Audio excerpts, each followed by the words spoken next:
Yes, this is Rajaratnam. Gupta here. I just came out of the Goldman board meeting. Warren Buffett is investing $5 billion. Deal will be announced tonight. I gotta go. Blinded by the upside. When we want something so badly, we forget to measure the risks that are involved if we go for it and miss. Raj Gupta was at the top of the business world, but he wanted more. That 15-second phone call you just heard, that was Gupta passing along inside information, incinerating his stellar career, and lining up his 2-year prison sentence. This is a tragic story. Yes, crimes were committed, but when you look at how far Gupta fell, you can't help but pity the man. Being blinded by the upside is one of the 7 deadly stupidities. This story is based on facts. Characters and other dialogue have been created for illustrative purposes to help us tell the story. When actual dialogue is quoted from the source, we cite it.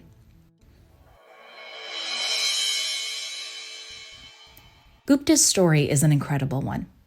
He was born into poverty in India, attended the prestigious Indian Institute of Technology, the top college in India, and earned his MBA from Harvard. He joined McKinsey Co, the world's top management consulting firm, and 20 years later, in 1994, rose to the position of worldwide managing director. He was the leader of the firm. Gupta was a man who came from little and used his intellect and ambition to make it to the top of the business world. He was advising President Bill Clinton and billionaires like Bill Gates. Gupta was the go-to advisor if you were running a global corporation, a large philanthropic organization, or even a whole country. At the height of his visibility and influence, Gupta met Rajaratnam. The two were raising money for the Indian School of Business. Compared with the urbane and sophisticated Gupta, Rajaratnam was a bear. He ran the Galleon hedge fund and spent most of the day eating at his desk, on the phone with different sources of information, trying to get what traders call an edge, or the piece of information or insight that will give the trader an advantage in buying or selling stocks or other securities. And while Gupta was wealthy, Rajaratnam was a swashbuckling billionaire who could move around tens of millions of dollars with just a phone call. Not surprisingly, Gupta wanted this life. After all, so many of his close friends and those that relied upon him were super wealthy. Why not him? I spent more than a decade in consulting, and I came up with something I call the consultant's paradox. And it goes something like this. High-level consultants like Gupta, they all attended the best schools and they all scored the best grades. They went on to work at the best firms. The problem for this elite group is that at every client company that hires them, the managers and the leaders did not go to the best schools and did not score the best grades. So, after a long day at the company, identifying and fixing what are obvious problems to the consultants, everybody sits around at dinner. These are the consultants now, after a long day at the company. And they sit around, they talk about how inept management is and how everything was so fixable. By the time dinner is over and the team is on to their second or third round of drinks, the conversation shifts to a discussion of how the inferior CEO, an inferior human to some of these consultants, has a net worth 50 times more than the consultant. And once the project is finished, it will go to 100 times more. In a perverse way, we can see the frustration on the part of the consultant. There's a good chance the consultant's paradox trapped Gupta and drove his behavior. Gupta advised heads of state, CEOs, and boards at the world's most prestigious organizations. He helped them determine such things like if the policies of a particular country would be favorable to his client, or he may lecture a company's board about the internet, crypto, or artificial intelligence and the impact it could have on their business or government. On the other hand, Rajaratnam, he directed a team of traders to do one thing: make money. How did Galleon get the edge when trading? How did it know what the cards were before the dealer dealt the hand? It turns out Galleon and Rajaratnam relied on a network of people that supplied Galleon with non-public information about certain companies. Again, non-public information. Galleon used the information to break the law and execute insider trades. Insider trading? What's that? Let's go to Luther, our in-house counsel, for a definition. Luther, could you just tell us about insider trading, please? Hey, GP, you know I love coming on the show. Did I ever tell you about when I was on Academic All-Stars in 8th grade? We were on local television. Luther, maybe we can hear about that some other time. Okay, sorry. Insider trading is the buying or selling of a publicly traded company's securities by someone with access to non-public information about the company. This information could significantly impact an investor's decision to buy or sell a security. GP, you concerned about that time when you read those documents upside down on the CEO's desk while you were waiting to interview him? Thank you, Luther. Seems like you know a lot about insider information, but don't seem to understand the definition of too much information. Suspicious trading at Galleon was already on the FBI's radar. As Luther told us, insider trading occurs when an individual uses non-public information to buy or sell publicly traded securities.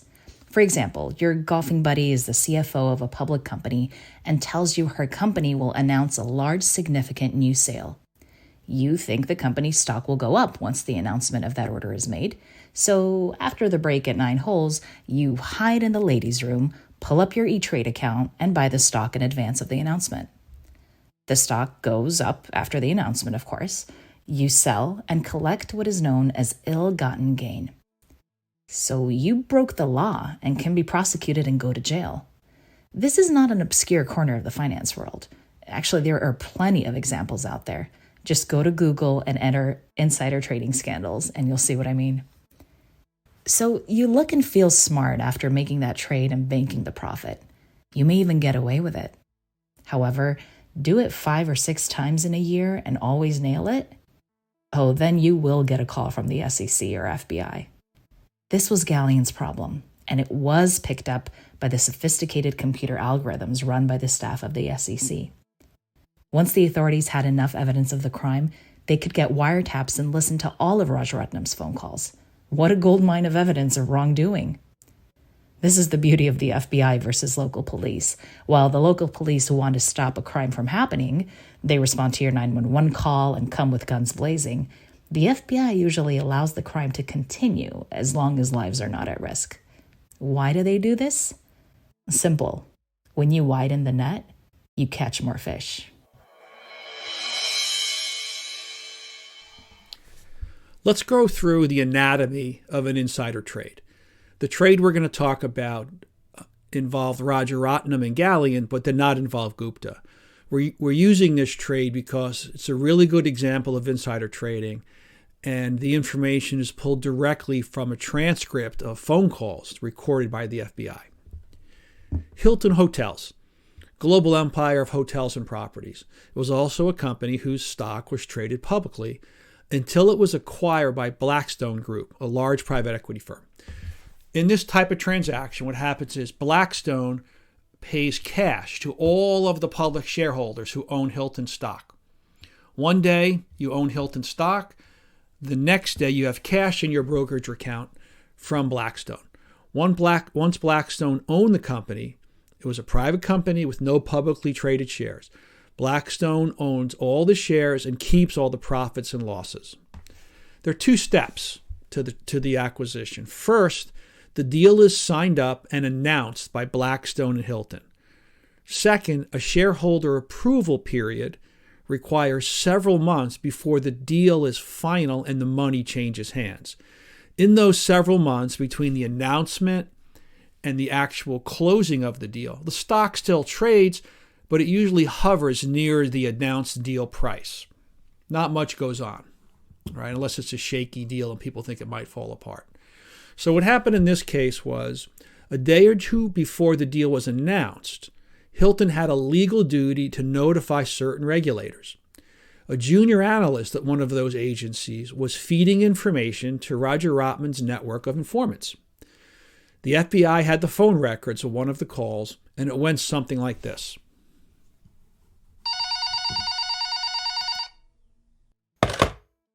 Hello? I've got news for you on Hilton. Hilton? What a boring company. Stock has been sitting at $35 a share forever. Yeah, well, that's about to change. Blackstone is taking it private and buying all the shares for $47.50 a share. Okay, you got my attention. How soon? Announcement in 2 days. Got it. You will be paid the usual amount once the trades are completed. So what happened here on July 3rd, 2007, Galleon bought 400,000 shares of Hilton at about $35 a share. That's a $14 million investment based off of that phone call. All in a day's work for Rajaratnam. 2 days later, after the announcement of the Blackstone deal, Galleon sold those shares that they bought at $35. They sold them for $45 a share for a profit of a cool $4 million in 2 days. As Luther would tell us, there is never an open and shut legal case, but a recorded phone call passing non-public information to a trader and the trader placing a trade immediately sounds pretty open and shut to me, and almost the exact sequence of events that was followed when Gupta made that 15-second phone call to Rajaratnam. With Gupta, there are several crimes, but one of the biggest was the violation of the trust of the board. Board meetings are where the most sensitive of topics are discussed. In other words, if you want to look into the future and see what's going to happen to a company's stock price, sit in on a board meeting. This is why board members and senior executives that are privy to the information at a board meeting, they're not allowed to trade the company's stock, except for certain windows during the year when it's well away from any announcements. So Gupta was on the board of Goldman Sachs, and in a Goldman board meeting, he learned Warren Buffett, of all people, right, the most respected investor on the planet, was going to invest $5 billion in Goldman. This was at the height of the financial crisis back in this 07-08 period. That kind of investment would probably make Goldman stock really take a jump and give a lot of confidence to everybody in Goldman and in turn the financial system. Gupta literally walked out of the board meeting, found an empty office, and made that 15-second phone call to Rajaratnam. Let's hear the reenactment again.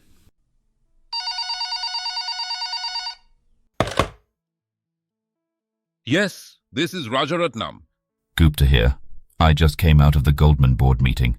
Warren Buffett is investing $5 billion. Deal will be announced tonight.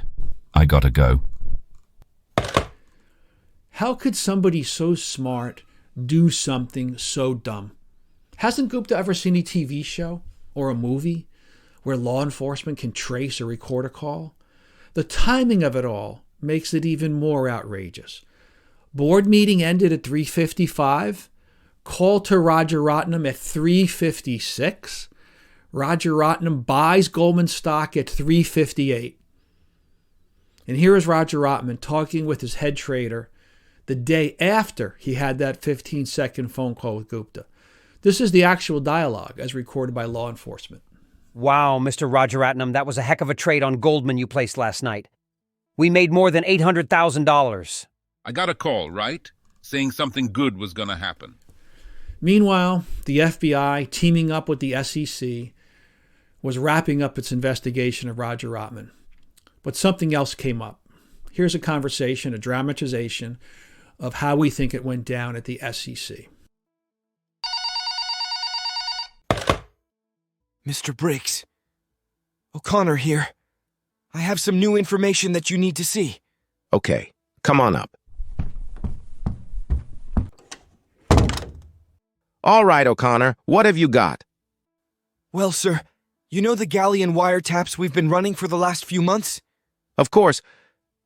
We're going to nail that slimeball Rajaratnam and expose all of his dirty trading and the people that have been supplying him inside information.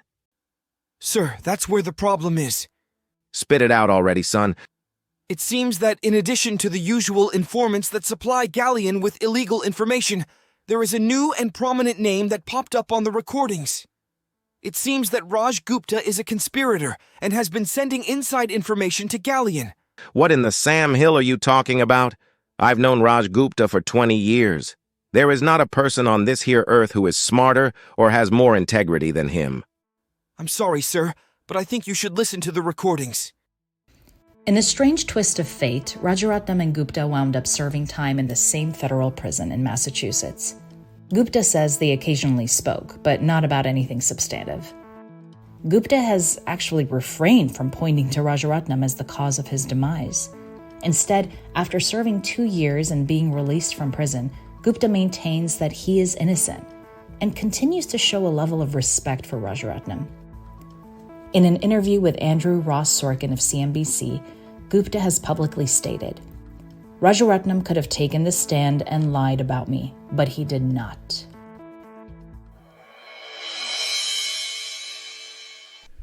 So how does a 15-second phone call ruin your life? Because you're blinded by the upside. Insider trading is a type of theft. It's stealing. Think about the man whose family has no food and he's caught stealing a loaf of bread. He was blinded by the upside because he had no choice. He needed to feed his family, no matter the consequences. Does society send that dad to prison? Probably. Or if so, it's for a day or two, depending on the judge. There are laws, and after all, they must be respected. And that's what's missing in the Gupta story. Respect for the law. Rajaratnam, well, he was breaking the law for a long time. But how could Gupta be seduced by Rajaratnam and become one of his informants, just hoping for some crumbs to fall off the millions of profits being made by Rajaratnam? The whole thing was way more than a midlife crisis for Gupta, who was at the time one of the most accomplished and respected business people ever. I wish the story ended with something like, and Gupta had to return $500 million of ill-gotten gains, but it doesn't. In all the books and articles I've read on the topic, there's no mention of cash making it to Gupta from Rajaratnam. Both were too smart for that. What about a transfer of real estate or some convoluted offshore bank accounts? Nothing. As smart as he was, Gupta did not understand risk. When Gupta graduated from Harvard with his MBA, management consulting was the hot field. The best and the brightest went into consulting. They were paid handsomely to advise businesses on how to improve. Pretty simple. In today's market, a partner at McKinsey or other top consulting or law firm generally earns $2 to $5 million a year. You make a great living doing this work, and you don't have the burdens or the risks of owning or being responsible for a business and all of its employees. When a large cut of staff is needed, for example, the consultant hands the company's board a really nice looking presentation, and it says, hey, you need to lay off 200 people. Then the consultant leaves, takes a vacation on a private beach, and goes on to the next company. Meanwhile, the owner or the CEO of the business has to break the news to 200 employees that their paychecks will stop in a month and they have to find other jobs to put food on the table or pay for children's dance lessons or for the soccer team. As a CEO, you have the opportunity to make the most money and be in charge, but it comes with risks like dealing with a layoff and many other unpleasant tasks. I think a different type of manager caught Gupta's attention over the years, the hedge fund manager. Think of a hedge fund as an investment club. Galleon was a hedge fund. You send money to the manager picks stocks to buy, and if things go up, your account is worth more. Pretty simple. Typically, hedge funds like Galleon, the manager gets 20% of the gains on the investments. In a sense, you're partners with the manager.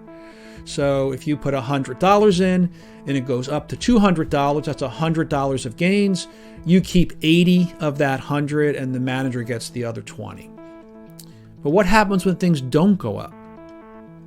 This is where the hedge fund manager is at risk. When things don't go up, people pull their money out of the fund and put it in another fund. It's a competitive business. When a fund has a down year or two, it could see 50% or more of its capital withdrawn. Suddenly, there's no profits to share. So for every 35-year-old hedge fund manager that Gupta saw making 50 or 100 million a year, There were dozens who took that chance but washed out. They failed. Gupta spent his whole career as a consultant. He never had to make any of these tough decisions or take any of these risks. His job was to be the smartest guy in the room, then leave and go to the next company. Go back to what I call the consultant's paradox. Gupta was smarter than all of these youngsters making huge paychecks. Why shouldn't he be in that club? Fact was, he shouldn't have been, since he never had to tell 200 people, I'm sorry, you'll have to tell your kids the family vacation is canceled this year. Hey, but you'll land on your feet. And he never had to face hedge fund investors and tell them, well, I know you trusted us, but we gave it a shot. We lost 30% of your money in the last 12 months. Gupta has another problem.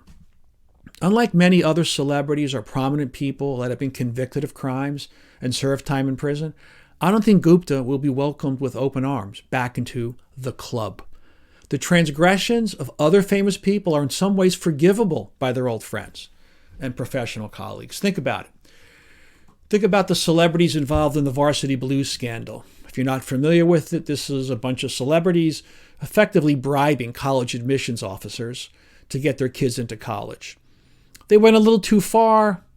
They shouldn't have done that. But who wouldn't do anything to help their family? They paid their fines. They did a few months in prison. They were back at work, probably more famous than they were before.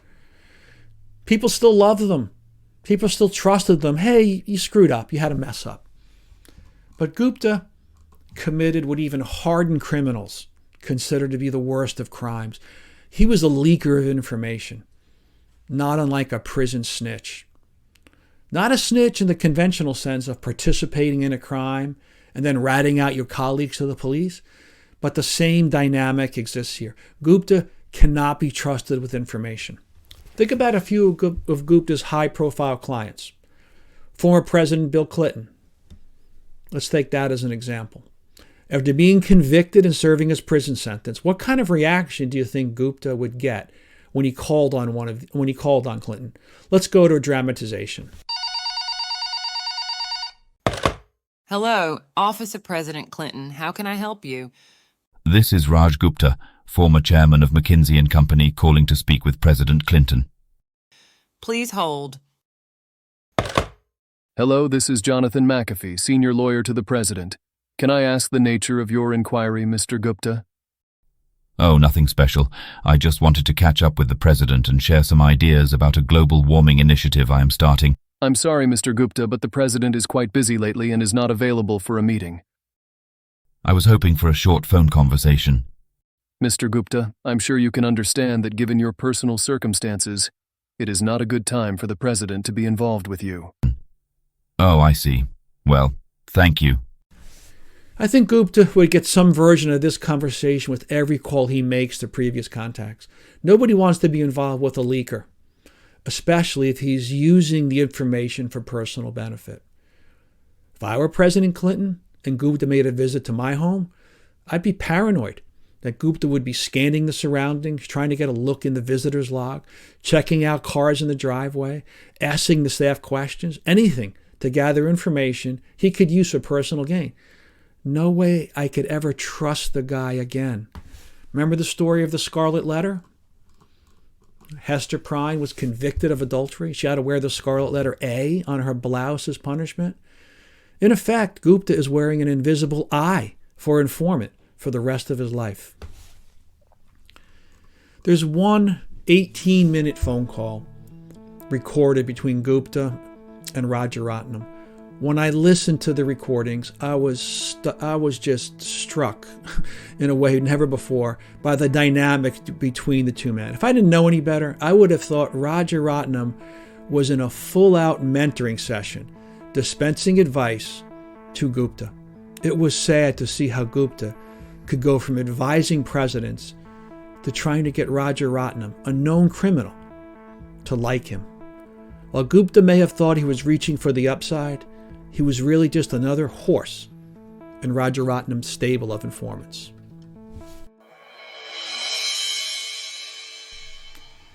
If you like this story and want to learn more, I suggest reading or listening to The Billionaire's Apprentice, The Rise of the Indian American Elite and the Fall of the Galleon Hedge Fund by Anita Rakavan.